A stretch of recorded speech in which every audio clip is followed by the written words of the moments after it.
Notícias. Estas são algumas matérias que estamos acompanhando nos noticiários. O filme da autópsia de Roswell, sem dúvida, continua a gerar um debate mundial sem precedentes. Agora, um especialista em câmeras e filmes antigos se apresenta com sua controvertida análise. Em Seattle, Washington, um grupo de pesquisadores de OVNIs rebelou-se, desafiando a autenticidade do filme da autópsia de Roswell. Clive Tobin é um especialista na análise de filmes com 30 anos de experiência. Ele examinou partes do controvertido filme da autópsia frame a frame e descobriu um aparente anacronismo visível apenas sob ampliação. O que está sendo mostrado é uma cópia feita num equipamento que só veio a existir depois de 1960. Tim descobriu essa evidência na borda do filme de Roswell. Ele possuía marcações criadas com uma copiadora C, um aparelho usado pela primeira vez 13 anos depois que a suposta autópsia foi feita. Este é um frame da imagem congelada da transmissão da autópsia. Este pedaço enquadrado no filme é, de acordo com os informes, o que eles consideram ser o verdadeiro filme original. Contudo, basta notar essas marcações aqui, ao longo da borda, que são de uma copiadora C. A copiadora C foi criada por volta de 1960. Por isso, este filme é uma cópia, e uma cópia que supostamente devia ter sido feita em 1947. Contudo, outros pesquisadores indicam que as marcações na borda do filme são consistentes com o tipo de filme em 1947, mas Tobin não acredita nesse método de precisão de datas. As marcações da borda poderiam ser do filme genuíno de 1947, onde eles copiaram a marcação da borda com o código de data. Nessa tira particular do filme. Tom acha que apenas um completo exame de todo o filme original por um comitê de especialistas pode acabar com a controvérsia. Até agora, os proprietários do filme têm se recusado.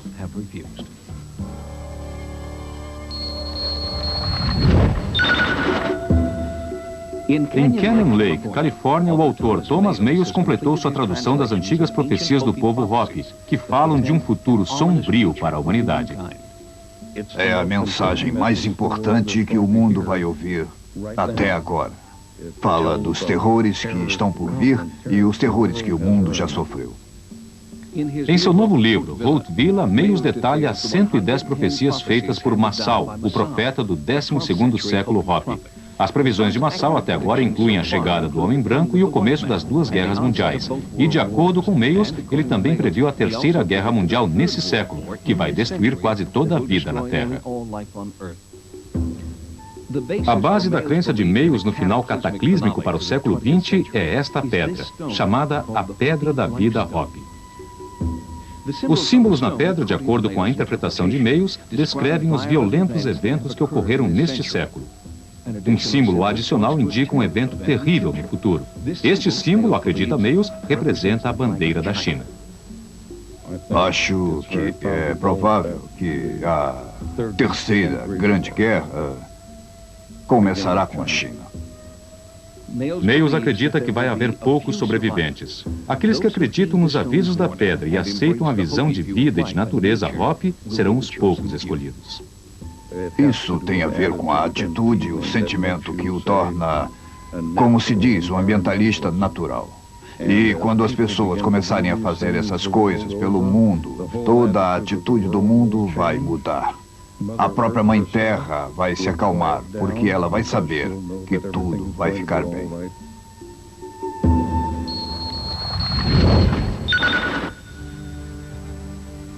Em Sheffield, Inglaterra, o internacionalmente renomado investigador de OVNIs, Vicente Juan Ballester Olmos, assombrou seus colegas nessa conferência sobre OVNIs com o anúncio de que, pela primeira vez na história, um governo vai tornar público todos os seus arquivos sobre OVNIs.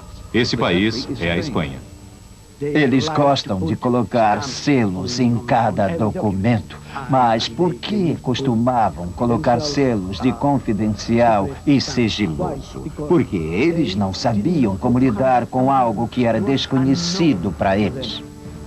Por quase 20 anos, centenas de bem documentados avistamentos de OVNIs têm sido mantidos em segredo nos arquivos superconfidenciais do governo espanhol.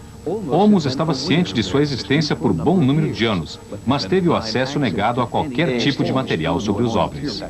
Apresentei uma variedade de argumentos e razões pelos quais esse material não era de natureza militar e que deveria ser aberto para análise e estudo científico.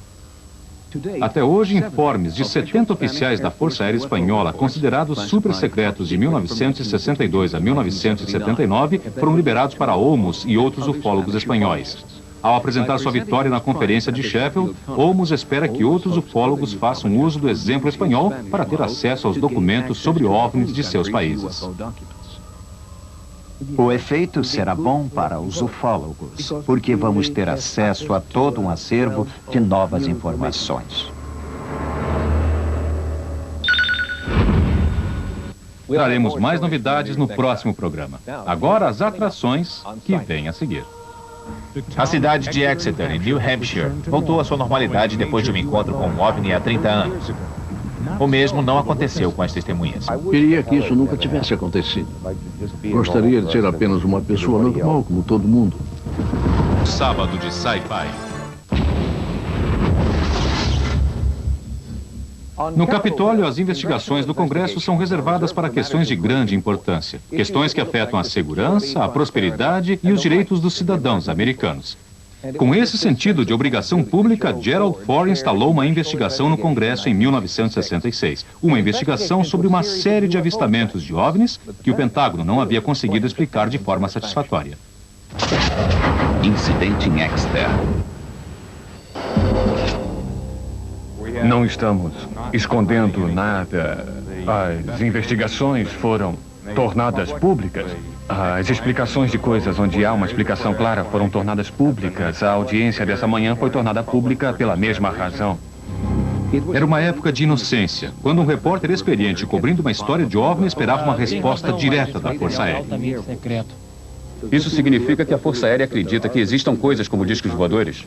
Isso não pode ser liberado sem declarações até a Força Aérea dos Estados Unidos revisar a investigação. Nos anos 60, o público americano virou-se para o governo federal e exigiu uma explicação sobre o crescente número de avistamentos de OVNIs. O governo ofereceu pouca ou nenhuma informação, menosprezando, ou pior, desacreditando os avistamentos e os testemunhos.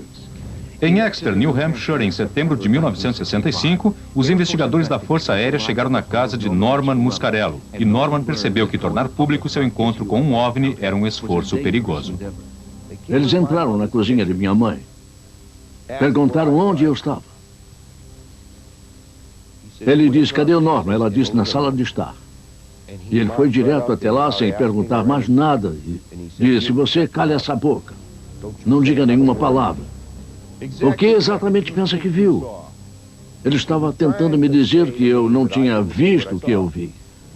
O que Norman Muscarello alega ter visto foi um OVNI brilhante num campo próximo à sua casa em Exeter. Em 3 de setembro de 65, Norman estava voltando para casa logo depois da meia-noite. Eu segui direto para aquela pedra ali, acho que me aproximei dessa parede de pedras. E foi como se viesse de lugar nenhum. Foi apenas um zap. De repente estava lá, grande como uma casa e cobrindo essas árvores. E ele observou a nave pairando sobre uma casa próxima de onde ele estava. A casa ficou completamente banhada em luz vermelha. A área ficou iluminada por luz vermelha. Não havia som. Quando Norman informou seu encontro à polícia local, ele descobriu que não estava só. Houve outros avistamentos aquela noite. Uma coisa muito interessante. Depois de Norman ter visto o OVNI, o oficial Bertrand encontrou uma motorista que estava estacionando no acostamento. E ela descreveu um objeto parecido que a tinha perseguido. De fato, houve um total de 6 registros feitos pela polícia de Exeter na noite de 3 de setembro de 1965. Foi o número de testemunhas idôneas e a consistência entre suas descrições que fez Drew Raymond Fowler entrar no caso. Fowler é um dos mais proeminentes ufólogos da América. Ele trabalhou em muitos casos-chave, incluindo a abdução Ella Gersh. Na época dos avistamentos de Exeter, Fowler era membro do Comitê Nacional de Investigação de Fenômenos Aéreos. Nossa missão era investigar avistamentos de OVNI e torná-las disponíveis para cientistas interessados em estudar o fenômeno e tornar essa informação pública. Nos últimos 30 anos, Fowler tem trabalhado na história de Norman Muscarello. Sua investigação do incidente em Exeter é considerada agora o avistamento de OVNI mais documentado do mundo.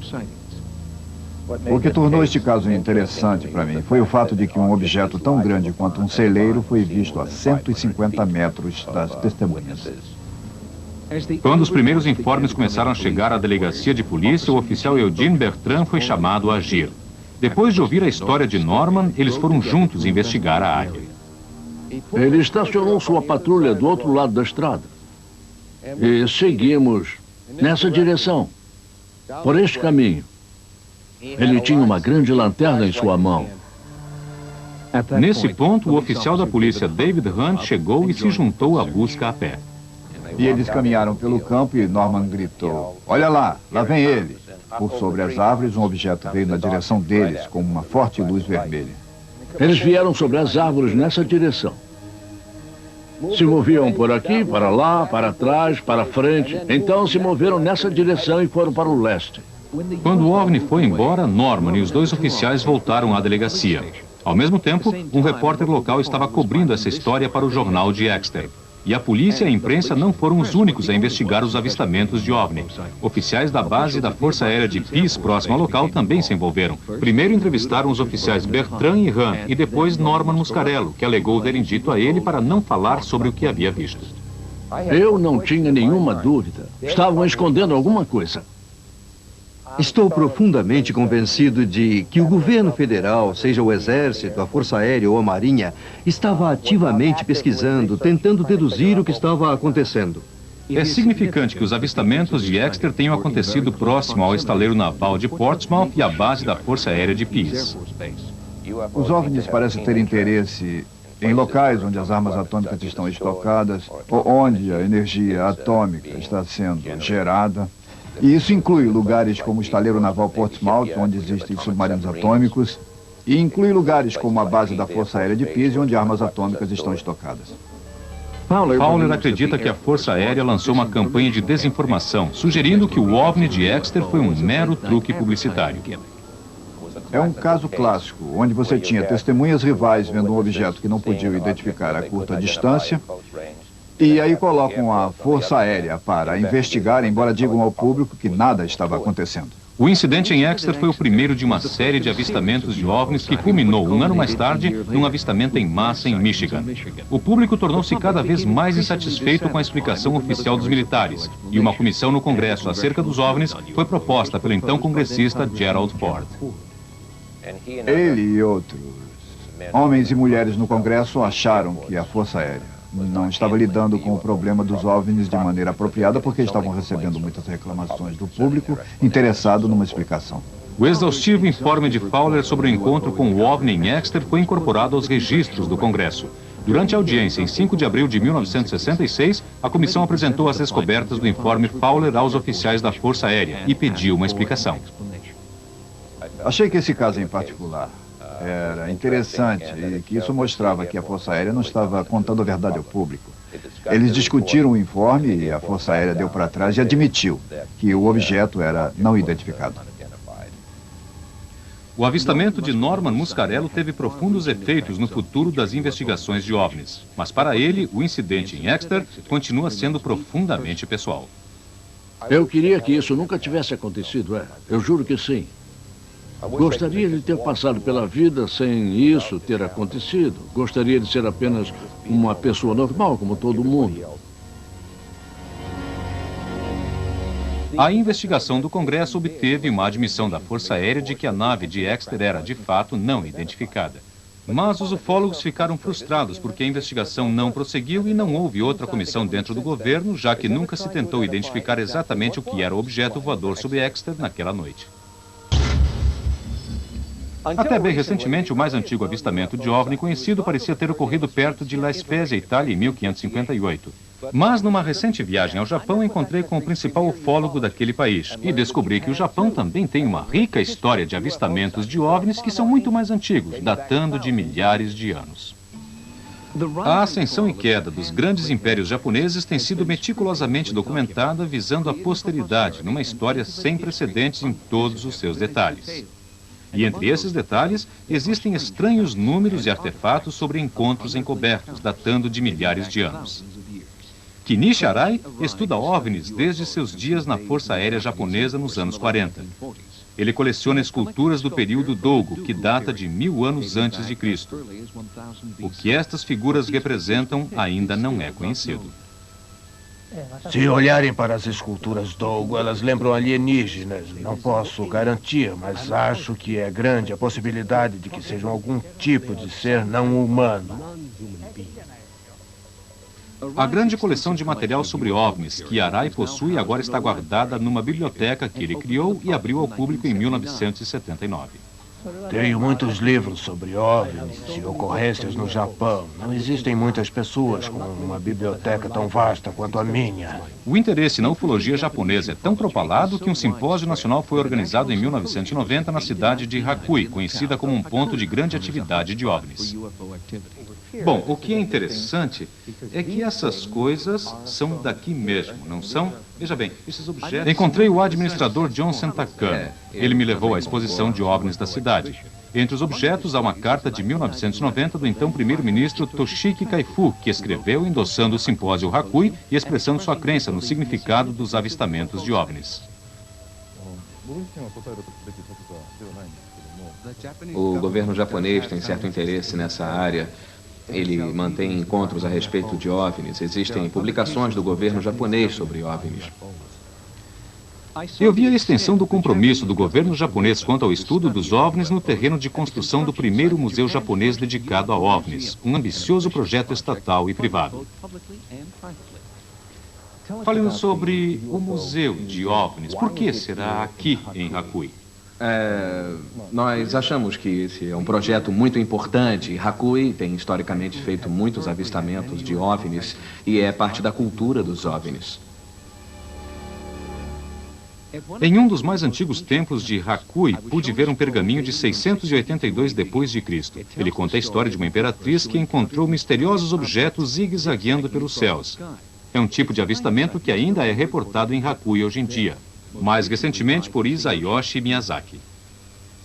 Foi aqui que eu vi o OVNI. Eram luzes brilhantes, vermelhas, amarelas e uma luz branca radiante. Em torno de onde a luz vermelha estava piscando, eu vi o OVNI. Olhei de perto e eu vi voando em torno. Flutuou por ali, de 3 a 4 minutos.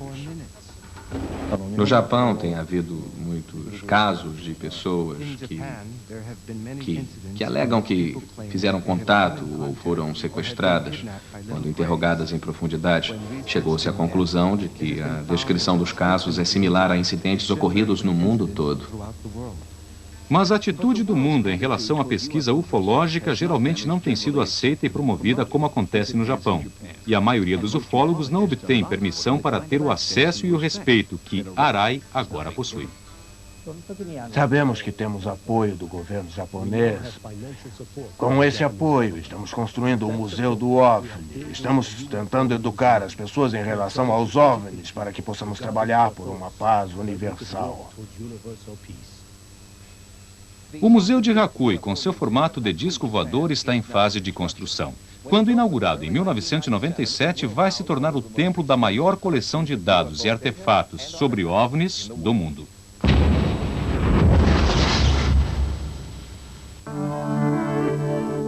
Nosso programa agora está na internet como parte do site do Sci-Fi Channel. Usando o endereço eletrônico do Sci-Fi Channel, você pode ter acesso a todas as informações referentes à programação completa. São inúmeras informações sobre filmes e séries de ficção científica, entrevistas com notas sobre celebridades, jogos e links para os mais quentes sites sobre paranormalidade. Nós agora temos condições de entrar em contato com os fãs do nosso programa no mundo todo, o que também permite que eles deem a sua opinião sobre o que estamos produzindo e como estamos mostrando as matérias. Temos incluído algumas matérias num ritmo semanal, mostrando imagens e vários clipes.